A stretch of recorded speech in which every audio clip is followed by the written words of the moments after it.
tão jovem quanto. Pastor Lucena, você sabe que aqui você é de casa. Pastor Lucena, há muitos anos ele me liga todo aniversário, e não importa onde eu esteja ou onde ele esteja, ele me liga, faz questão de me dar os parabéns. E hoje eu estou tendo o privilégio, ele já me deu os parabéns ali, pessoalmente, então me sinto muito honrado com a presença desse amigo, grande servo de Deus, que faz uma obra pelo Brasil todo, e hoje tem trazido o Evangelho a pessoas preciosas também, e que só por causa de onde Deus te colocou, você conseguiu alcançar certas pessoas que Deus ama e que precisavam ser alcançadas. Você está cumprindo sua sublime missão de levar o Evangelho. Vamos receber esse homem de Deus com um grande aplauso para o Senhor, sabendo que ele vai ser uma bênção. Obrigado. Vamos aplaudir Jesus mais forte, minha gente. Dê um aplauso mais forte a Jesus. E você pode, levante as suas mãos e bata palmas. E se você pode, enquanto bate palmas, dê um brado de louvor a Deus. Dê um brado de louvor a Deus. Dê um brado de louvor a Deus. Dê um brado de louvor a Deus. Aleluia. Minhas irmãs, meus irmãos, meus amigos, paz do Senhor Jesus seja com vocês. Eu quero dizer da minha alegria enorme, da minha satisfação de estar aqui com vocês hoje, neste lindo culto, nessa data memorável, e poder juntamente com vocês glorificar a Deus pela vida do pastor Rafael, que completa hoje mais um aniversário. E eu me uno a vocês no desejo em Deus de que a cada ano, quando chegar essa data, ele esteja mais abençoado, com mais saúde, com mais prosperidade, com mais unção, com mais graça, com mais sabedoria, com mais revelação do que o ano anterior. O ano que vem vai ser melhor do que esse ano. Quero louvar Deus também pela vida desta igreja, igreja amada, igreja querida, minha igreja aqui em Campinas. Quero louvar a Deus pela vida daqueles que esta igreja, juntamente com o Espírito Santo, hoje tem gerado para Deus através do batismo nas águas. Quero pedir, por favor, que você abra sua Bíblia no livro de Daniel, no capítulo de número 3.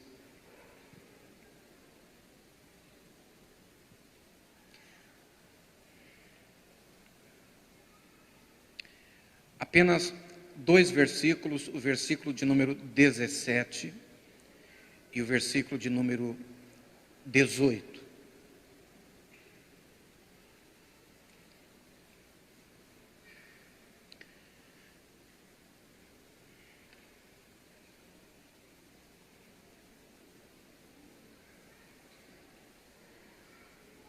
Daniel capítulo 3 e apenas 2 dos versículos deste capítulo, o de número 17 e o de número 18. Eis que o nosso Deus, a quem nós servimos, é que nos pode livrar. Ele nos livrará do forno de fogo ardente e da tua mão, ó rei. E se não, fica sabendo, ó rei, que não serviremos a teus deuses, nem adoraremos a estátua de ouro que levantaste. Se você tem à mão uma caneta, e se eu posso sugerir algo a você, quero pedir por favor que você grife no versículo 18, este início do texto, e se não. É sobre isso que eu quero falar com você nesta noite. Eu tenho uma netinha, vocês sabem, se chama senhorita Lívia. Ela tem 7 anos de idade. Anteontem ela me disse: vovô, eu tenho 7 anos, 11 meses e 1 dia. Eu nunca vi uma pessoa que goste mais do que ela de ganhar presente. Ela está em contagem regressiva. para o seu aniversário. Semana passada, a senhorita Lívia me ligou a cobrar. Eu atendi, e ela me perguntou: vovô, você está bem? Eu disse: estou bem, senhorita Lívia. E você? Ela disse: vovô, eu não estou boazinha. O que você tem? Ela disse: eu estou com dor na garganta e nos olhos. E ela disse: vovô, ora por mim. Senhorita Lívia é crente. Ela crê. Ela acredita no poder da oração. Tempo atrás, ela me ligou e disse: vovô, eu machuquei minha mão, ora por mim. No dia seguinte, ela me ligou de novo, disse: vovô, sua oração funcionou.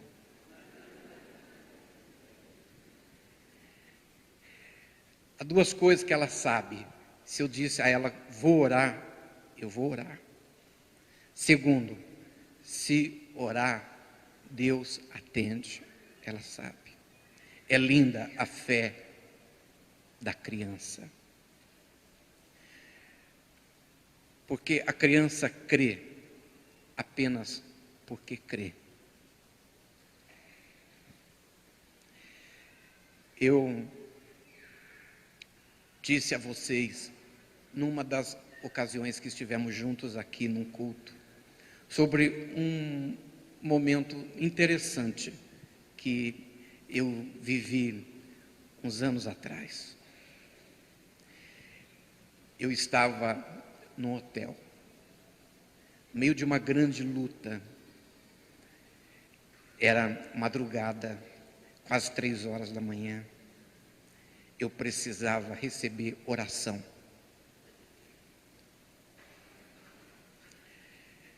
Eu peguei meu telefone, comecei a passar a agenda do telefone.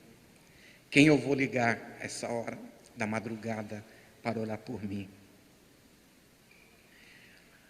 Vocês devem imaginar, minha agenda tem pessoas consagradas a Deus, pessoas de Deus, como meu amigo, pastor dessa igreja.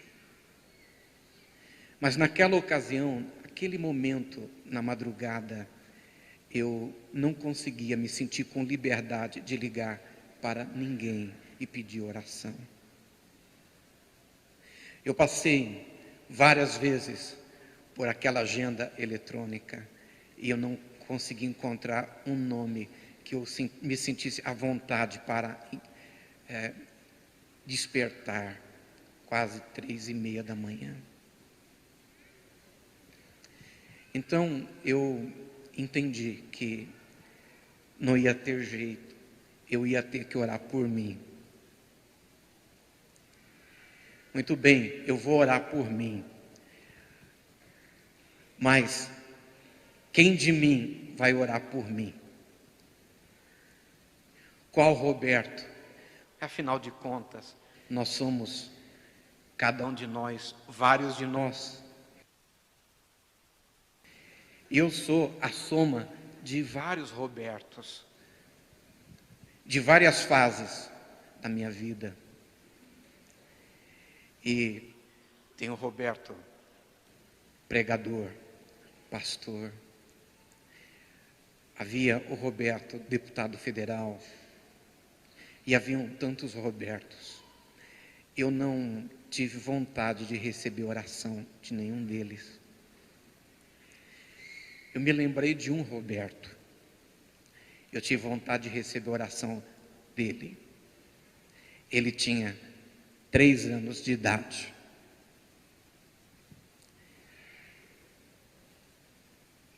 Era uma criança.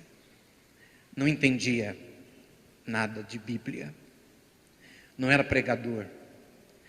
Não entendia absolutamente nada de hermenêutica, de exegese, nada.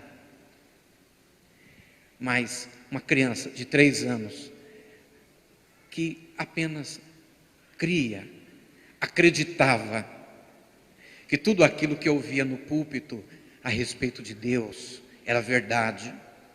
3 anos. Minha mãe se chama Eunice. Ela é uma alagoana incrível. Ela e meu pai criaram juntos 12 filhos. Minha mãe tinha um problema de saúde. Quando ficava nervosa, ela desmaiava, ela caía no chão. Onde estivesse. Podia ser na fábrica onde ela trabalhava, podia ser na rua quando ela estava saindo do trabalho, indo para casa, podia ser no mercadinho onde comprávamos a cada semana, onde ela se sentia nervosa, ela caía. Precisava ser socorrida, precisava ser ajudada. Eu não lembro de tudo. Eu tenho um filete de memória, um fragmento de memória. Estávamos apenas nós dois em casa. Ela caiu, desmaiada. Eu não sei o que eu orei. A única coisa que eu me lembro é que coloquei as mãos sobre ela. Não sei o que orei. Ela se levantou. Ela nunca mais teve nada. Levantou-se curada naquele dia.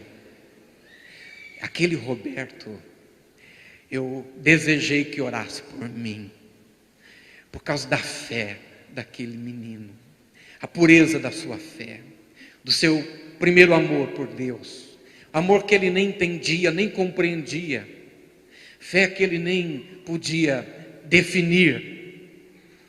Ele apenas sentia, ele apenas refletia o amor de Deus, o amor que ele recebia de Deus. E a fé para ele era alguma coisa muito natural, como era natural levantar de manhã, acordar e levantar da cama, correr para a mamãe, correr para o papai, era natural. A vida vai passando e a gente vai tendo que se explicar muito e que explicar muitas coisas. E a gente começa a querer explicar muitas coisas e na medida que a gente vai caminhando para o amadurecimento da vida, a gente se dá conta de que tentou explicar e tentou compreender muito e a gente vai compreendendo cada vez menos, entendendo cada vez menos, conhecendo cada vez menos. O que vale e o que permanece e o que enriquece realmente é a disposição de conhecer Deus. Conheçamos e prossigamos em conhecer o Senhor. Mas eu não estou falando de conhecimento. Há um primeiro nível de fé que se tem pelo sentimento. É pelo que se sente e eu respeito essa fé. A maioria das pessoas que eu encontro, elas têm uma fé baseada nos sentimentos, nas emoções, nas sensações. Não é assunto de hoje. Há um outro grupo de pessoas que eu encontro, cuja fé é baseada no conhecimento. São pessoas mais sólidas, são pessoas mais estruturadas na sua fé, no seu cristianismo, são pessoas prontas para passarem pelas lutas, pelas peneiras da vida e continuarem intactas. Agora, há um grupo de pessoas que crê porque crê, nem porque sente, nem porque conhece, crê porque crê. É a fé do primeiro amor. É a fé de quem acabou de nascer de novo, é a fé de quem acabou de se descobrir de Deus, é a fé da criança.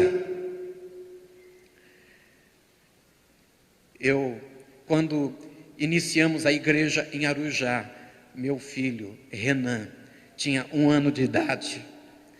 Ele, como quase todo filho de pastor, ele era muito animado durante o culto. E dava bastante trabalho. Os pastores de Arujá são assim. Mas o divertimento principal, o divertimento preferido do Renan era subir nos andames. Ele gostava que o colocasse nos andames das obras da igreja e esperava o meu comando: pula, filho. Ele tinha 1 ano de idade, ele não pensava 2 vezes, pulava, eu pegava. Ele tem 25 anos. Se eu disser para ele, pula, filho, ele não pula.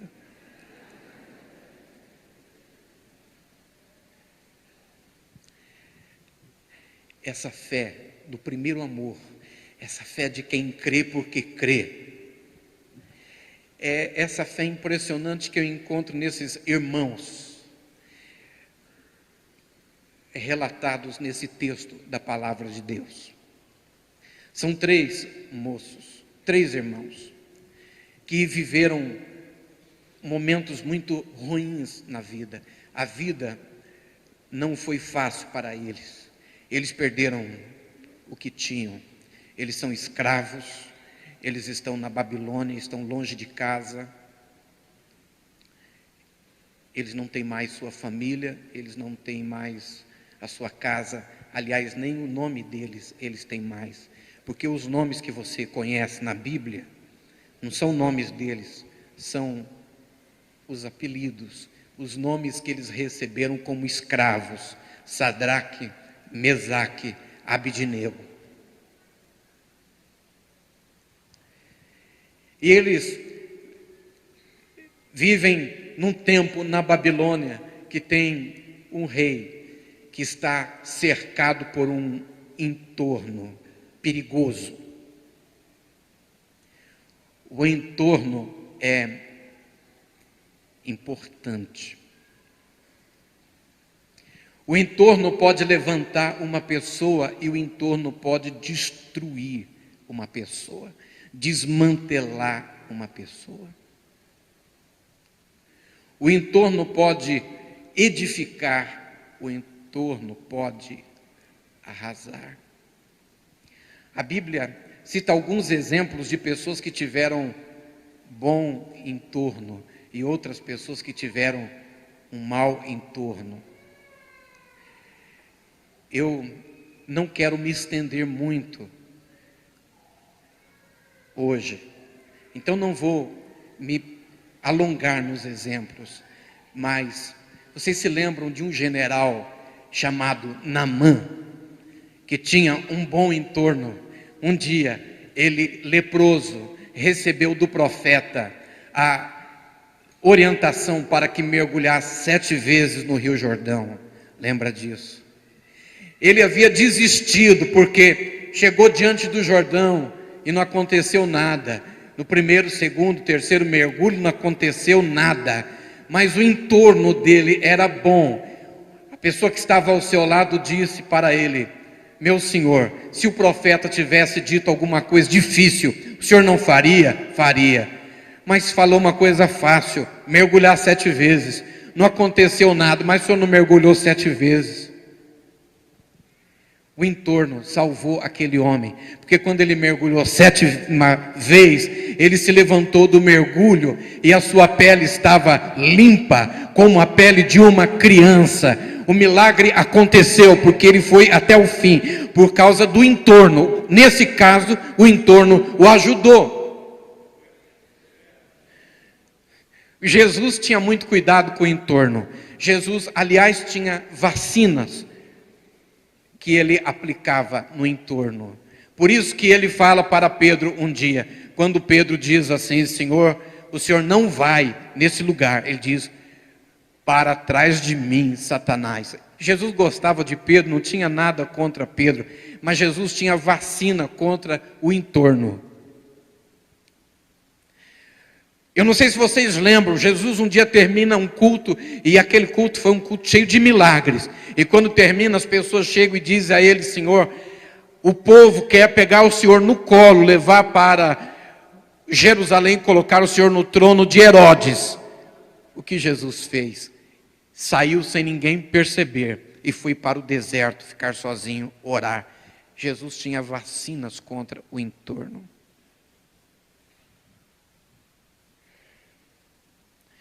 No Primeiro Testamento, há um exemplo de um rei que não sabia lidar com o entorno. Ele, jovem, assume o reino e vem os líderes conversarem com ele. Diz assim: rei, o seu pai castigava a gente com vara, era muito pesado, há uma carga de impostos muito pesada sobre nós. Alivia essa carga de impostos e nós vamos servi-lo o resto das nossas vidas, toda a nossa família, nossa casa e nosso povo. Ele diz: me deem 3 dias para eu pensar. Aí ele vai consultar o entorno, mas o entorno dele era um entorno ruim. E eles dizem para ele: você tem que mostrar autoridade agora. Se você não mostrar autoridade agora, eles vão montar em você. Então, diga para eles: o meu pai castigou com vara, eu vou castigar com ferro, eu vou castigar com escorpião. O dedo mais grosso do meu pai é como o dedo mínimo, o meu dedo mínimo. O povo disse: desculpe. Foram para sua casa, dividiram as tribos. Houve um racha em Israel, um grande prejuízo por causa do entorno.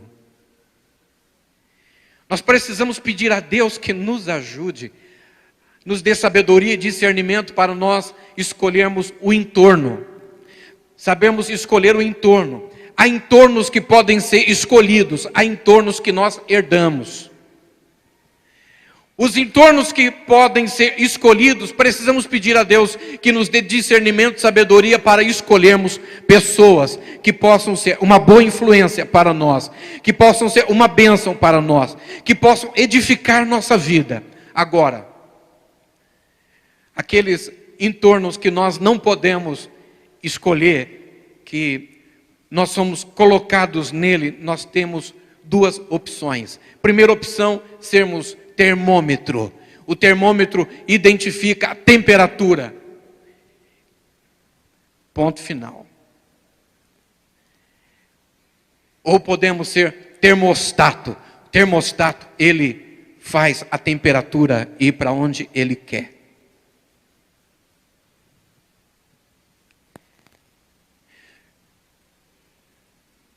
Nós podemos viver no mundo como termômetros, apenas indicando onde está bem e onde não está bem. Mas podemos viver no mundo como termostatos, influenciando a casa, a família, cidade, influenciando o estado, influenciando o país. Esse senhor, este rei, tinha um entorno péssimo. Por que o entorno dele era péssimo? Porque o entorno dele, para se servir e continuar, tendo a garantia de continuar sendo entorno, fica aveludando o seu ego, fica inflando sua alma. Então eles dizem: você não é rei, você é mais do que rei, você é Deus. E ele acredita, olha que entorno problemático esse. Não tem ninguém como você, ninguém é semelhante a você, ninguém pode o que você pode. Você é Deus. Faça uma estátua de ouro enorme, grande, para que as pessoas se ajoelhem e te adorem. Você merece ser cultuado, você merece ser celebrado. O entorno o destrói, você sabe o que acontece na história dele. Mas neste momento ele concorda, ele se deixa afetar pelo entorno. E ele levanta uma estátua de ouro e ele estabelece um decreto, um edito real e diz: hoje nós vamos convocar todo o povo para que no dia determinado, na hora determinada, quando soar a música, todas as pessoas se ajoelhem diante da minha estátua e me adorem. E aí acontece uma coisa incrível, porque naquela hora e naquele dia exato, a música toca e centenas de milhares de pessoas ao mesmo tempo dobram os joelhos. Aqui tem 2 coisas interessantes. Uma delas eu não tenho tempo de falar hoje. Vocês sabem que eles são amigos de Daniel. Não é verdade? Aquele irmão foi lançado na cova dos leões. Muito bem. Se eles são amigos de Daniel, e se todos estavam diante do rei, e se só os 3 ficaram em pé, onde estava Daniel? Porque ou ele dobrou o joelho,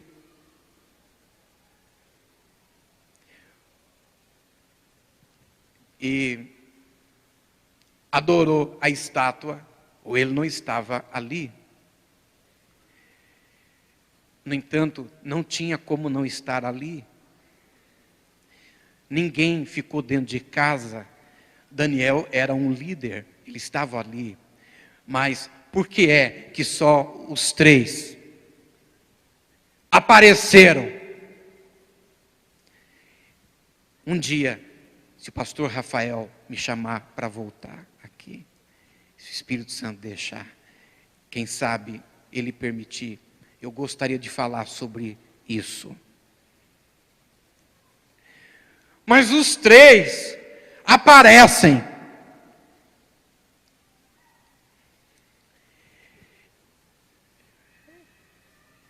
Eles estão na contramão de toda a nação. Eles se tornam alvos fáceis.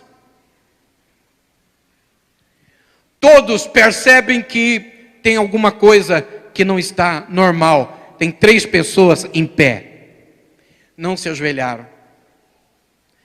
São alvos fáceis. Ficar em pé coloca os 3 na condição de alvos fáceis. Por favor, tenha paciência comigo. Eu quero pedir que você olhe para a pessoa que está ao seu lado e diga para ele: você é um alvo fácil.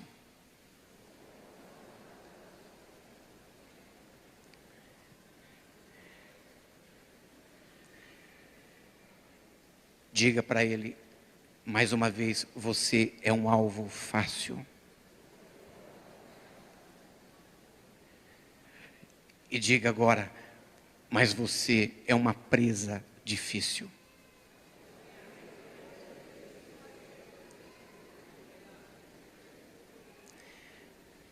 Satanás te enxerga, o inferno te enxerga, os demônios te enxergam, o mal deste mundo te enxerga, mas não pode tocar em você, porque entre Satanás e você, entre os demônios e você, entre Nabucodonosor e você, há uma parede de sangue levantada. Você está guardado por cima, guardado por trás, guardado pela frente, guardado à direita, guardado à esquerda. Você está escondido no esconderijo do Altíssimo. Se eu fosse você, eu sapateava no chão desta igreja agora. Se eu fosse você, eu levantava as mãos para os céus e dava um brado de glória a Deus.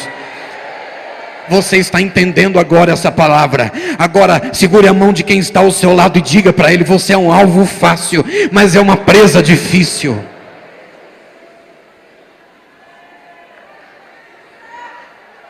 Aleluia. Alguém aqui diga glória a Deus. Alguém aqui diga aleluia.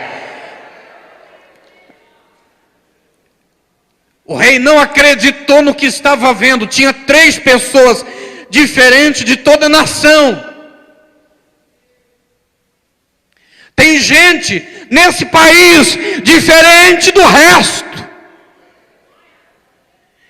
Tem gente nessa cidade querida de Campinas diferente das outras pessoas, diferente da média. Tem gente que ousa estar acima da média. Eles têm uma fé. Eles creem porque creem.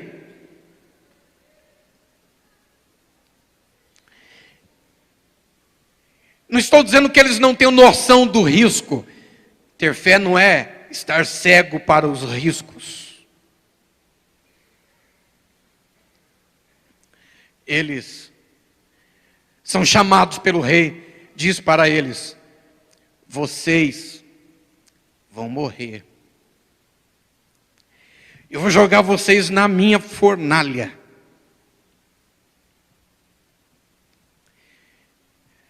Eu quero ver quem é o Deus que pode livrar vocês das minhas mãos.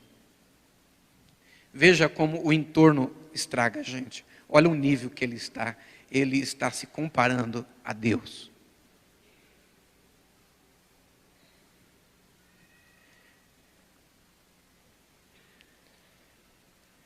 Veja como é sério essa questão de entorno. Agora, é fantástica a resposta deles. Eles dizem: Rei, o nosso Deus, a quem nós servimos, pode. Ele pode. Levante sua mão direita para os céus e diga: Ele pode. Segure a mão direita em cima, levanta a esquerda, diga: Ele pode. Segure a mão da pessoa que está ao seu lado, balance essa mão e diga: Ele pode. De novo, Ele pode. Ele pode. Ele pode. O que é que Ele pode? Ele pode tudo. Não há absolutamente nada que Deus não possa. Ele é maior que a doença, Ele é maior que o pecado, Ele é maior que o mundo, Ele é maior que o inferno, Ele é maior que a sua luta, Ele é maior que a sua dor, Ele é maior que a sua crise, Ele é maior que a sua dúvida, Ele é maior do que os seus inimigos, Ele é maior do que os seus adversários, Ele é maior do que as lutas que se levantam contra você, Ele é maior que as tempestades que tentam naufragar e afundar o seu barco, Ele é maior do que a dor, Ele é maior que o câncer, Ele é maior que a AIDS, Ele é maior que o pecado. Não há nada maior que Deus. O que é que Ele pode? Ele pode tudo. Não há absolutamente nada que Deus não possa fazer. Ele pode curar, Ele pode curar. Ele pode libertar, Ele pode libertar. Ele pode transformar, Ele pode transformar. Ele pode levantar, Ele pode levantar. Ele pode derrubar, Ele pode derrubar. Ele pode exaltar, Ele pode exaltar. Ele pode humilhar, Ele pode humilhar também. Ele pode levantar do monturo pobre necessitado e fazer sentar-se entre os grandes. É claro que Ele pode.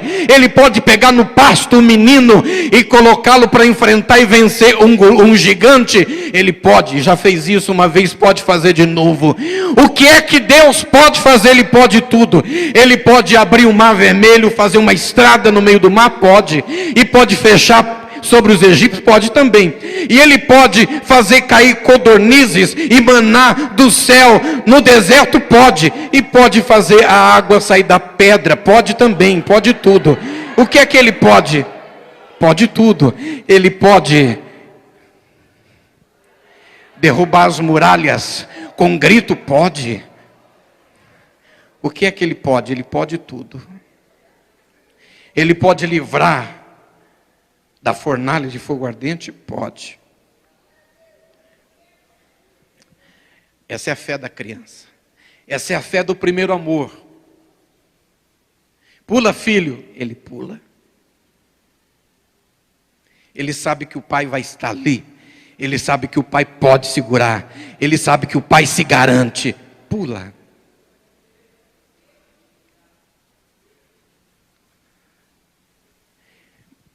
Mas o que pega para mim não é que Deus pode, o que eles conhecem de Deus, que Deus pode. O que pega para mim, pastor Rafael, é o que vem a seguir. Eles dizem: Deus pode. Você está me ouvindo? Quem está me ouvindo? Aqui. Quem está me ouvindo? Aqui. Balance a mão. Quem está me ouvindo? Deus pode. Eu quero que você pegue essa palavra, plante no seu coração e leve-a para essa semana. Pode ser que você precise dela nessa semana. Quando você sair da porta desta igreja para fora, você vai encontrar um mundo. Você tem que enfrentar os seus leões. Muitos de nós temos que enfrentar mais do que um leão por dia. Mais do que um Golias por dia. Não tem problema. Eu quero que você acredite. Deus trouxe você aqui. Você está no melhor lugar que poderia estar nessa cidade. Deus congregou você aqui. Deus tem uma bênção sobre a sua vida, sobre a sua cabeça, sobre a sua família, sobre o seu lar.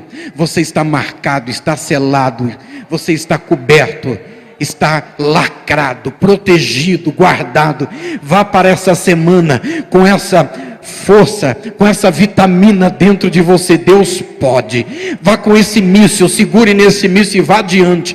Eu não sei exatamente o que você tem que enfrentar essa semana, o que você tem que resolver essa semana. Eu não sei qual é a área que você precisa de uma intervenção divina essa semana, mas se você me permite ser profeta sobre a sua vida, se você esquecer de tudo que eu estou pregando, não esqueça disso. Deus pode. Ponha isso na cabeça, ponha no coração. Vá para essa semana, e se tiver só pedra e não tiver uma arma para enfrentar o Golias, não se preocupe. Deus costuma dar vitória para os pequenos usando aquilo que tem. Se tem pedra, vai pedra, funda, vai funda. Se tem osso só, o osso na mão de Sansão, na bênção de Deus, sob a unção de Deus, é capaz de fazer com que ele tenha vitória sobre 1000 filisteus.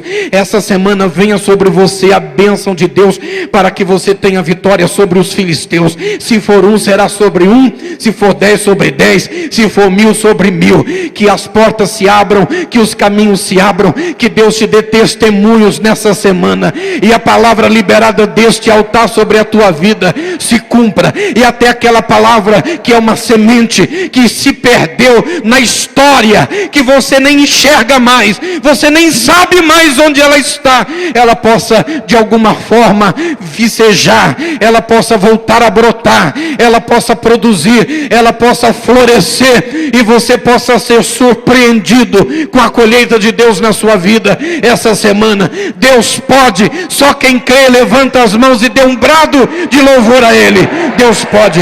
Agora, o que é que me chama a atenção na vida desses irmãos é o que eles dizem depois. Eles falam: rei, Deus pode, Deus pode. Agora, fica sabendo, se Deus não fizer, Deus pode abrir a porta, mas fique sabendo, rei, se Ele não abrir. Deus pode curar essa enfermidade, mas fica sabendo, rei, se Ele não curar. Deus pode derramar prosperidade, pode. Ele tem um mapa dos tesouros escondidos, mas se Ele não fizer isso, Deus pode me fazer prevalecer de maneira sobrenatural, mas se Ele não fizer. Deus pode curar Lázaro no primeiro espirro, mas se Ele não curar no primeiro espirro, nem no primeiro dia, nem no segundo, se deixar Lázaro morrer, Deus pode, mas fica sabendo, rei, que se Ele não fizer, para a gente não muda nada.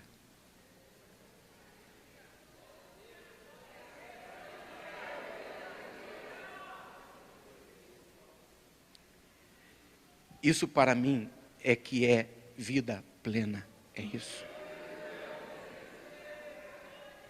Porque essa vida plena que nós pregamos, que brota da palavra de Deus, ela não é a vida plena que eu vivo, que sou de Deus, que pertence ao Senhor, se Ele for comigo, se Ele abrir os caminhos, se Ele me livrar da cruz. Essa vida plena quer dizer, Deus pode, mas se Ele não fizer, não muda nada para mim. Eu sou dele, por causa dele. Eu amo, porque Ele me amou. Eu pertenço a Ele, por causa dele. Não é por causa do que Ele pode fazer por mim. Não há um milagre que eu ame mais do que a Ele. Não há uma bênção que eu ame mais do que a Ele. Não há uma cura que eu ame mais do que a Ele. Não há um milagre que eu ame mais do que a Ele. Não há nada que Ele possa fazer que para mim seja mais importante do que Ele. Aleluia. Aleluia. Aleluia. É isso que Jesus diz quando está diante dos reis, diante de Pilatos, diante de Herodes. Se o meu Pai quiser, Ele manda legiões de anjos para vir impedir que aconteça comigo o que está acontecendo. Nenhuma autoridade é dada se não for por Ele. Se for possível, Pai, passa de mim esse cálice. Mas se não for possível passar, e se eu tiver que beber, faça-se em mim a tua vontade. Não muda nada para mim. Eu sou teu. Eu sou teu. Radicalmente teu. Eu sou perdidamente teu. Irrevogavelmente teu. Não muda nada. Se pregarem os meus pés, não muda nada. Se pregarem as minhas mãos, não muda nada. Se colocarem uma coroa de espinho na minha cabeça, não muda nada. Se baterem em mim com um chicote 39 vezes, não muda nada. Se arrancarem minhas vestes e lançarem sorte, não muda nada. Ah, se me humilharem, se cuspirem em mim, não muda nada. Se me humilharem, não muda nada. Se eu estiver com sede e com fome, não muda nada. Se na hora máxima do ápice do sofrimento o Senhor não vier em meu socorro, não muda nada. Se eu tiver que morrer e morrer com sede, não muda nada.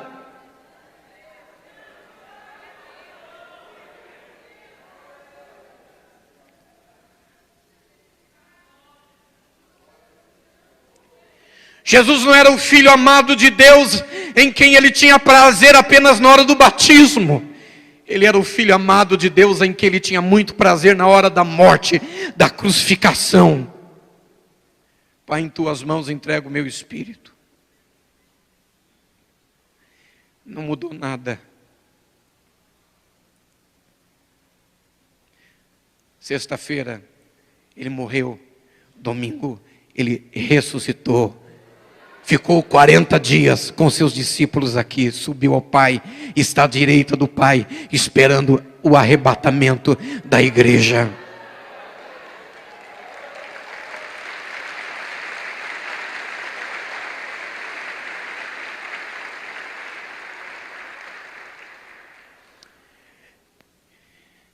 Esse é o lugar onde o Espírito Santo quer nos levar. Eles dizem: Rei, Deus pode, se Ele não quiser, para nós não muda nada. Nós não vamos dobrar o joelho diante da tua estátua. O rei Nabucodonosor fica com raiva, manda amarrem esses homens. Cadê os homens mais fortes? Carreguem eles e joguem dentro da fornalha. Esquentem a fornalha 7 vezes mais. Tanto era a raiva, o tamanho do ódio dele por eles.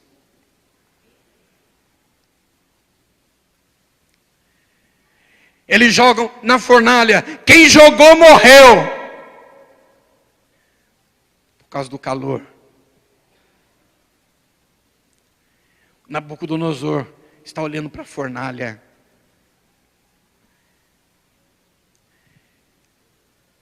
E chama o entorno.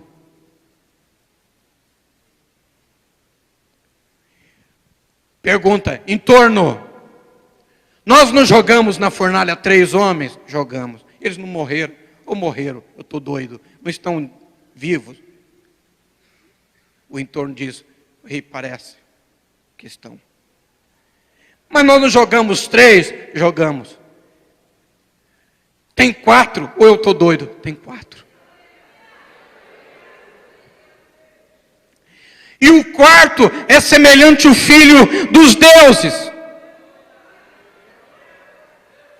Aleluia. Essa fé de criança não é a fé do sentimento, nem a fé provocada pelo conhecimento. É a fé de alguém que é capaz de crer porque crê. Crê porque crê. Porque é simples crer. Porque Deus não mente. Porque a Bíblia Sagrada é a palavra de Deus. Deus não aguentou a ação desses irmãos. Você percebeu que eles não oraram? Você não lê na Bíblia a oração para o livramento da fornalha de fogo ardente. Você não lê, porque não existe. Você não lê que eles clamaram a Deus o livramento da fornalha. Eles não clamaram. Por que eles não oraram? Por que eles não clamaram?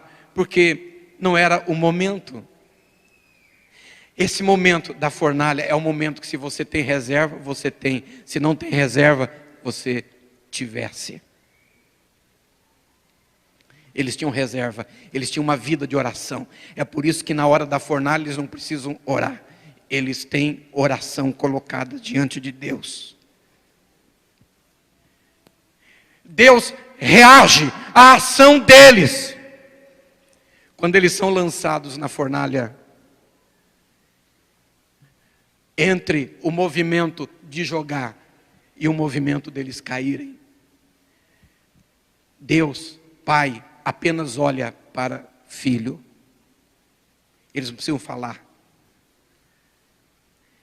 Outro dia nós falamos sobre isso. No céu ninguém vai precisar falar. Um olha para o outro, já entendem. E o Filho, não vem nenhum anjo, não é Miguel, não é Gabriel, não é Rafael. O próprio Jesus. Isso se chama teofania. É a manifestação de Deus em forma de anjo. O próprio Jesus sai do trono e se manifesta, ao mesmo tempo está lá e se manifesta no meio da fornalha. Estende as mãos, de alguma forma, as mãos de Jesus e a presença de Jesus em forma de anjo naquela fornalha altera todo o componente químico do fogo para aqueles três só. Quando eles caem, Jesus, o próprio Jesus, solta os cordões, as cordas que estavam amarradas, os nós, ele desata. Ele os levanta. Eles quatro estão andando. O Nabucodonosor grita de fora, chama por eles, quer ser amigo deles por causa do quarto homem, mas o quarto homem não quer conversa com ele. O quarto homem só conversa com crente.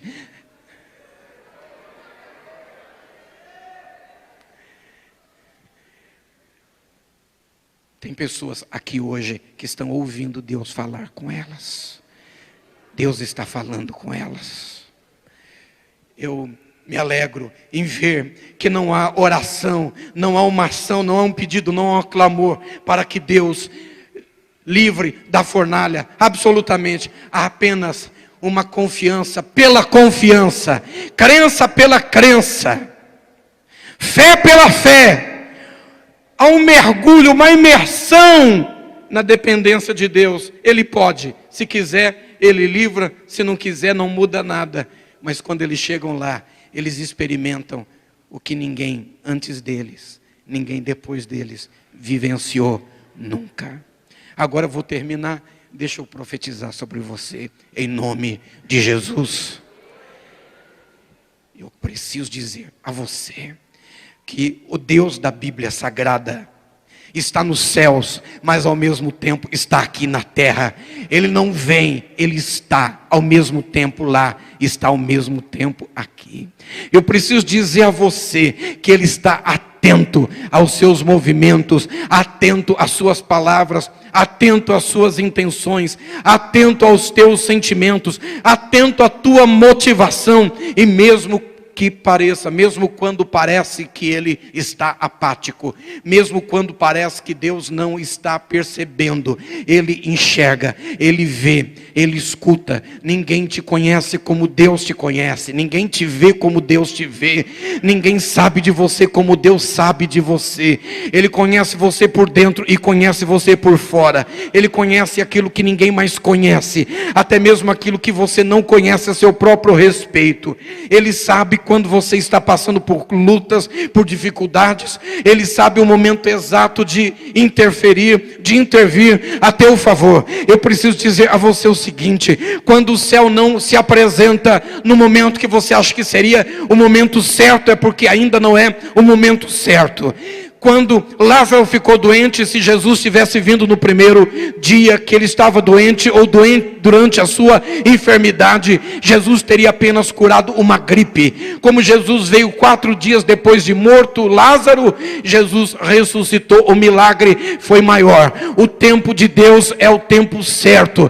Deus tem o tempo na sua mão. Ele é o Senhor do tempo. Escute por favor o que eu vou lhe dizer agora. No tempo de Deus, na hora de Deus, do jeito de Deus, Ele age. Pode parecer a você que o céu está fechado, pode parecer a você que Deus não está vendo, pode parecer a você difícil de compreender onde Deus estava quando a crise chegou, quando a luta se apresentou, quando a tempestade surrou o seu barco. Deus não estava dormindo, Deus não estava distraído, Deus não estava ocupado. Ele estava apenas construindo o melhor momento para fazer na sua vida o melhor testemunho, te dar o maior milagre, o melhor resultado, e produzir em você da melhor maneira e na maior intensidade a reprodução do seu próprio filho Jesus. Eu quero dizer a você, em nome de Jesus, que Deus está de pé no seu trono. Ele está com a sua mão estendida para a sua vida. Quando eles estavam sendo amarrados, Ele estava lá. Quando eles estavam sendo jogados na fornalha, Ele estava lá. Ele não se tornou Deus apenas quando entrou na fornalha para esperá-los. Ele estava o tempo todo atento a eles. Ele está o tempo todo atento a você. Agora, na hora certa, do jeito certo, Ele saberá soltar as amarras. Ele saberá fazer você se colocar de pé. Ele saberá fazer você andar no meio da fornalha. Aquilo que é para destruir você não vai destruir você. Aquilo que é para acabar com você não vai acabar com você. A minha avó me ensinou as sagradas letras. Irmã Maria Ana de Lucena, ela era professora da Bíblia. Ela me ensinou a amar Jesus e amar a oração. Minha avó dizia: o que não mata, engorda. Eu quero dizer a você, o que não te destrói, te fortalece. A mão de Deus está sobre a sua vida. Não precisa temer, não precisa ter medo, não precisa entrar em crise. Se Deus quer, Ele pode. Agora, se não quiser, se não fizer, não faz diferença. É aí que o Espírito Santo quer nos levar. É nesse ponto que não faz diferença. Deus faça ou não faça, nós somos dele para sempre. Fique de pé, por favor. Aleluia. Aleluia. Aleluia. Aleluia. Aleluia. Coloque a sua mão sobre o seu coração, feche os seus olhos. Alguém em algum lugar nesse santuário comece a glorificar Jesus, adorar Jesus. Como está linda, pastor Rafael, esta igreja. Como está abençoada esta igreja. Que nível espiritual maravilhoso. Está mais abençoada que a última vez que eu vim aqui. A igreja está num crescente. Deus está conduzindo a igreja a uma dimensão extraordinária. Se você pode, onde você está, glorifique o nome do Senhor agora. Se tem alguém aqui batizado com o Espírito Santo, e se você pode, comece a orar em línguas estranhas. Comece a glorificar a Deus em línguas estranhas. Mas se tiver alguém aqui que ainda não é batizado com o Espírito Santo, comece a orar pela primeira vez na sua vida em línguas. Abra sua boca. Essa língua estranha na sua mente não é coisa da carne, isso é o Espírito. Abre a boca e creia por crer, e comece a falar em línguas estranhas pela primeira vez na sua vida. Seja cheia do Espírito Santo. Seja cheio do Espírito Santo. Alguém aqui comece a cantar cânticos espirituais. Uribalabashuri cantando lamai.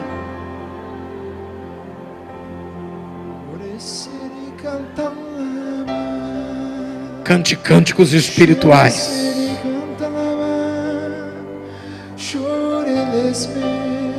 Senhor, nós somos teus, radicalmente teus.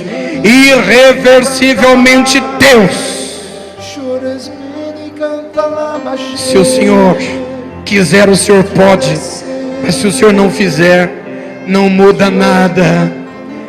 Nós estamos em tuas mãos, o nosso coração é teu, a nossa vida te pertence, Senhor.